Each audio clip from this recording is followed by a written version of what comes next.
area now known as Lucena City first appeared in records under the name of Tayabas when it was founded by Franciscan priest Juan de Plasencia and Diego de Oropesa between 1580 and 1583.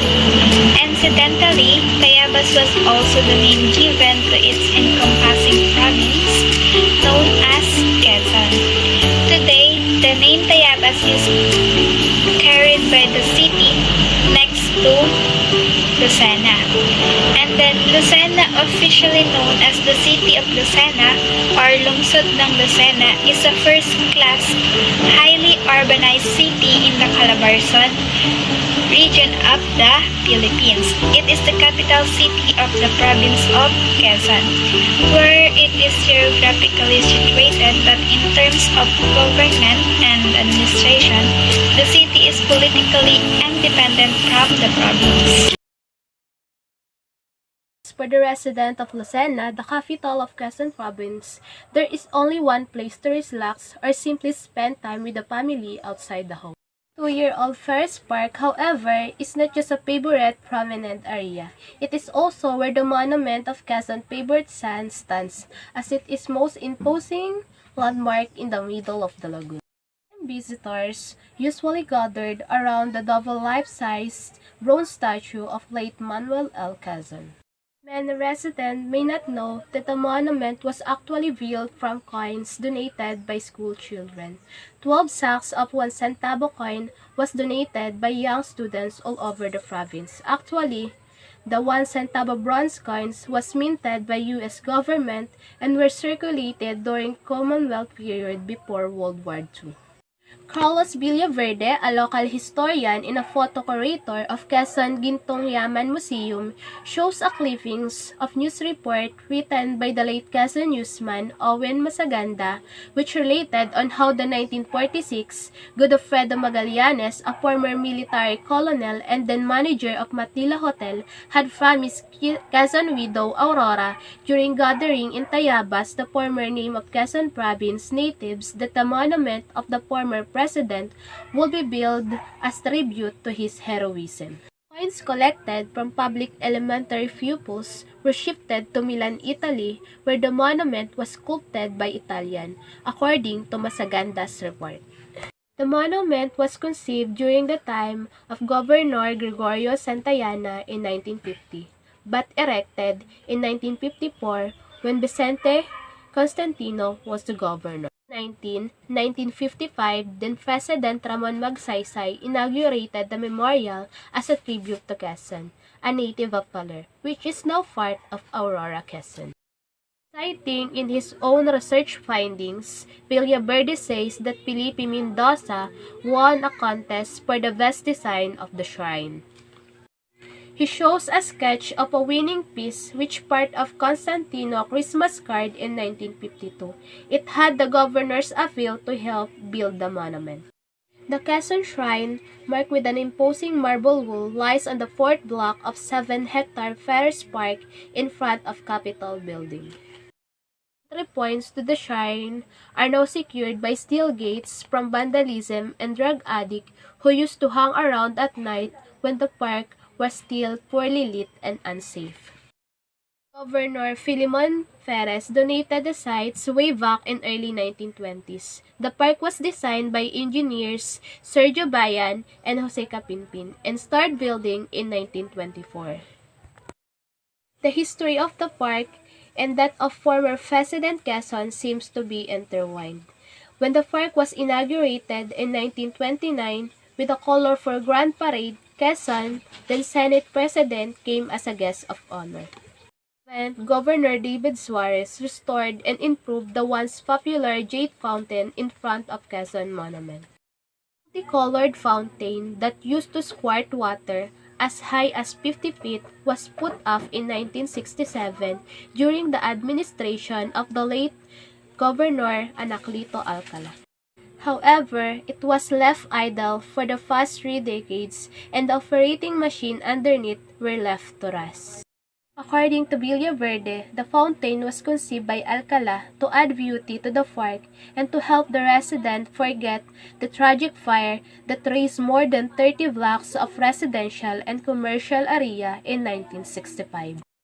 According to Suarez, bringing back the former jade fountain is no longer feasible, so we decided to transform it into a multicolored dancing fountain that add glitter to the park atmosphere. The provincial government also replaced the busted Italian-made floodline, illuminating the monument and the facade of the Capitol building. My name is Christina Nieva, 1B BEED, Architectural Building in Lucena City. I'm presenting the Quezon Provincial Capital of Lucena City in Quezon Province. The Quezon Provincial Capital of Lucena City, formerly known as Tayabas Provincial Capital, a familiar view for most of the Lucenahins. We see this building almost every day, especially if we are boarding a jeepney road to Capitol. Not only that, it also serves as virtual alarm clock for most of the residents here in Lucena because of the familiar sirens that we hear 3 times a day. At 7 in the morning, 12 noon, and 5 in the afternoon. With its contemporary looks today, one may not think that Quezon Provincial Capital is over century-year-old. Constructed way back 1908 on the land donated by Gobernador Filemon Perez, this building became part of everyday lives of Lucenahins. Its neoclassical Art Deco style was designed by architect Juan Arellano.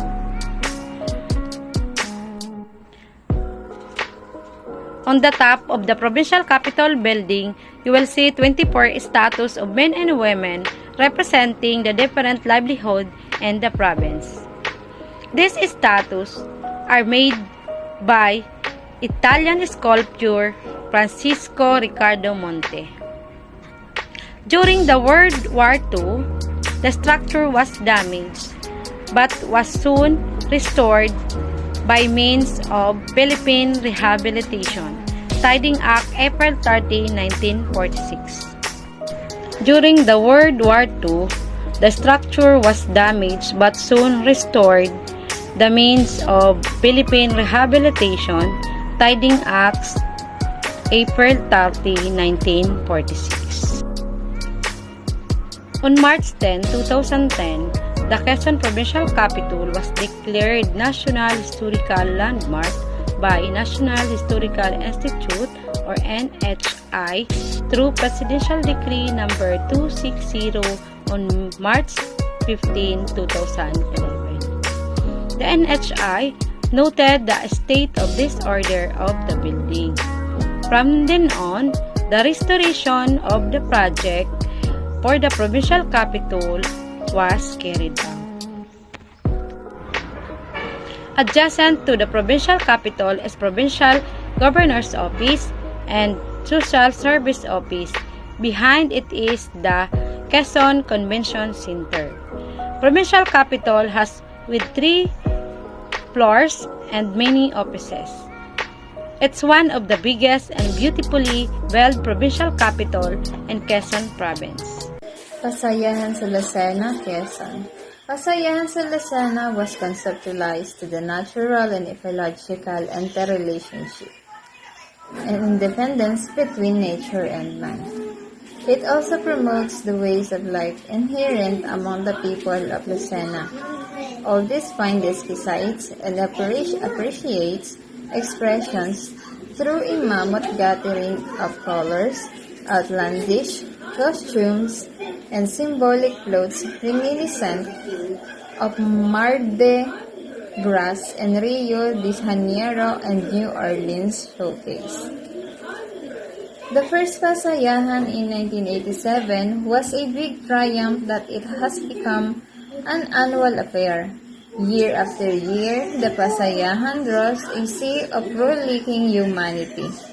Pasayahan sa Lucena at 2016 features Chami Festival to promote Lucena's very own native legacy. Pancit-chami is made of egg noodles sautéed with soy sauce, pork, and vegetables. Coconut or tinapa, a smoked fish made from tonsoy or sardine, and galunggong mackerel. Other features such as the Midnight Madness sale and street concert take stage in the Pasayahan. Pasayahan is a Tagalog word for merrymaking. Initially, started as a 3-day celebration. The first festival ended on May 30. The Fest of Saint Ferdinand, Lucena City's patron saint. But as the years went by, it became a week-long celebration that is usually held during the last week of May. The main highlight of the Pasayahan is the Grand Parade or Madre Grass, a parade of huge and colorful floats of the participating companies and organizations, along with street dancing and marching bands, a pandong completion, and the gay-friendly Carnival Queen competition. The usual starting point of the parade is at Pacific Mall, Lucena, going to SM City Lucena or Perez Park. The best float, best in street dance, and best in costume would be given some awards and cash prizes. The float parade, the main event of the festival, featured the floats of the different companies, fast food chains, shops, government agencies, non-government organizations, commercial outlet, and service organization. Each float celebrating the products of the company and the entity involved. Tried to outdo the others in vying for the approval of the judges. Each participating group in the lively street dancing competition performed to the music of the Pasayahan jingle, their execution and the style, each exhibiting the flamboyant and flashy carnival look. Transgender women and gay men were afforded stellar participation in the Carnival Queen competition. An extravagant drag segment that showcased ostentatious and heavy costumes that performed elaborate headgear, capes, brightly colored feathers, gigantic flowers, fans, and masks. Drum majorettes and little drummer was announced their arrival. The less spectacular Pasayahan Pandong contest featured contingents wearing creative hats. Good day everyone! I am Paul-Lyn inviting you to join me in exploring the restaurant in Lucena City. Let's go! Okay, Chups Pares, a house of a bone marrow, is located at Phase 3, Pleasantville, Lucena City. It is mostly visited in a new restaurant in Lucena. The place is very cozy. They serve different varieties of food and you can taste a different flavor of pares with affordable price. They also serve milk tea and the bubble waffle and other foods. And there is a tent inside of the restaurant which makes you feel like you're just in your home while eating their pares. Their best seller is the rest in pares, which is very delicious, tasty, and it tastes different from other pares. And my question is, have you eaten? If not, let's go and let's taste the Chups Pares in Lucena. Lucena Fishport Complex is under the Build Will Build program funded by the national government. The ongoing rehabilitation and development of Philippine Fisheries Development Authority, Lucena Fishport Complex, PFDA, LFPC, is already at 58.61% into completion as of April 2021. In the next few years, unloading and post-production of various fishery and non-fishery products will be delivered to all consumers at their best quality. So, Manila, Philippines, the rehabilitation of the Lucena Fishport Complex or LFPC is now 90% complete, according to the Philippine Fisheries Development Authority or PFDA. Despite the recent devastation of powerful typhoons and dangers brought by the COVID-19 pandemic, the PFDA or LFPC continues to work round the clock to unveil a new and improved fish port to all its clients and stakeholders in months to come. The PFDA said in a statement. The PFDA said members of its board of directors and top officials recently visited the LFPC to conduct an ocular inspection of its ongoing rehabilitation. The visiting team inspected various project sites in the port, including its cold storage, multipurpose Pier 1, market hall, ice crusher stalls, commercial building, Alpha Agri Aqua Mechanical and Marine Incorporation, and San Pedro Spirits Corporation. The PFDA said. The PFDA broke ground on the rehabilitation or improvement of the LFPC in January 2020. The LFPC is located at Barangay Dalahican in Lucena City, which is about 5 kilometers from the city proper and 162 kilometers of Manila. According to the PDFA's websites, the fish port was established as part of the nationwide fish ports project package in 1982 and was constructed in a reclaimed area of 7.8 hectares. It had a total project cost of 283.98 million, which was funded by a loan from the Overseas Economic or Cooperation Fund of Japan. Among the current services offered by the LFPC are the unloading and marketing of fish both from commercial and municipal fishing vessels as well as fish supplies from overland vehicles. It also offers its harbor facilities for dry docking and repair activities. Other services currently offered by the LFPC are the provision of fuel, oil, water, and ice supplies for product transshipment and for other fishing activities, lease of space and raw land of fishery-related establishments, and refrigeration inclusive of processing space, cold storages, ice plant, and freezing equipment. The PFDA earlier said the LFPC performed well in 2021, registering a total unloading volume of 18,628.53 metric tons. It serves a total of 1,429 clients and welcomes 7,020 fishing vessels.